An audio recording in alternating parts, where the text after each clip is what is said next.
pelajaran yang kita ambil dari sini bahwasanya pertama, Rasulullah ingin bahwasanya orang-orang bangsawan ini yang masuk Islam di Mekah ini dilatih, dibina mentalnya, dibina fisiknya dan lain-lain sebagainya untuk meninggalkan kampungnya, untuk meninggalkan ikatan persaudaraan kabilah kekeluargaan menuju ikatan la ilaha illallah.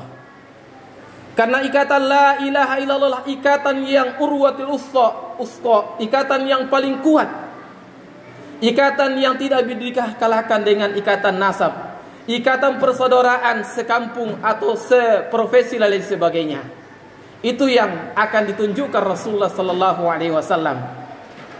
Oleh karena itu, ikatan yang paling kuat yang mengikat kita di sini adalah ikatan la ilaha illallah. Poin yang kedua bahwasanya mengapa Rasulullah sallallahu alaihi wasallam terus mencari tempat untuk hijrah? Karena sesungguhnya Rasulullah ingin merdeka, ingin bebas, ingin merdeka untuk melaksanakan ajaran-ajaran Allah Subhanahu wa taala. Mengapa tidak di Mekah?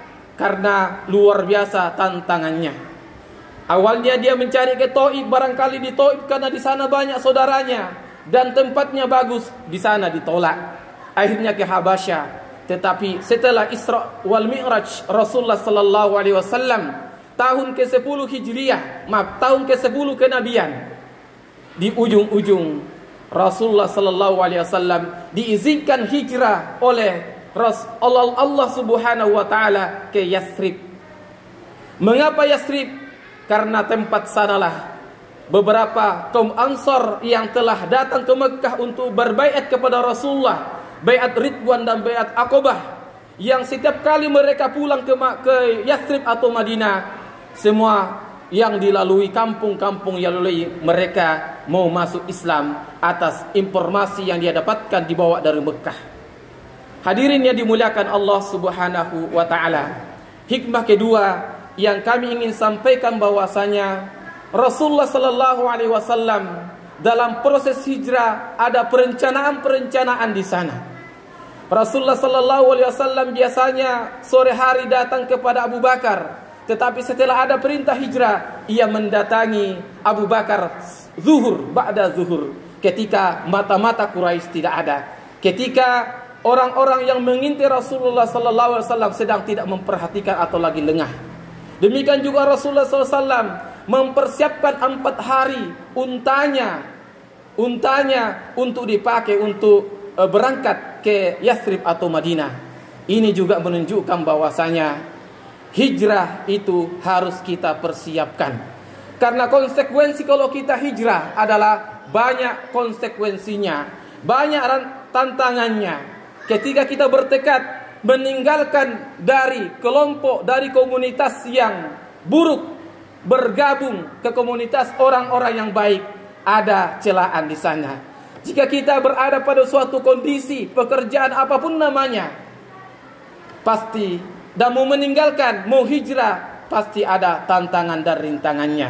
Oleh karena itu, Rasulullah sallallahu alaihi wasallam dengan matang meninggalkan rumahnya tengah malam, dan Ali bin Abi Thalib disuruh tidur di dalamnya. Tapi ternyata dua fungsi Ali bin Abi Thalib tidak hanya menggantikan mengecoh pemuda-pemuda pilihan yang menjadikan usulan dari Abu Jahal bahwasanya yang harus mengepung rumah Rasulullah adalah diambil dari pemuda-pemuda Quraisy dari semua kabilah, agar ketika nanti terbunuh Rasulullah, Bani Hashim tidak bisa menuntut karena yang membunuh Rasulullah semua dari kabilah. Tapi apa yang terjadi?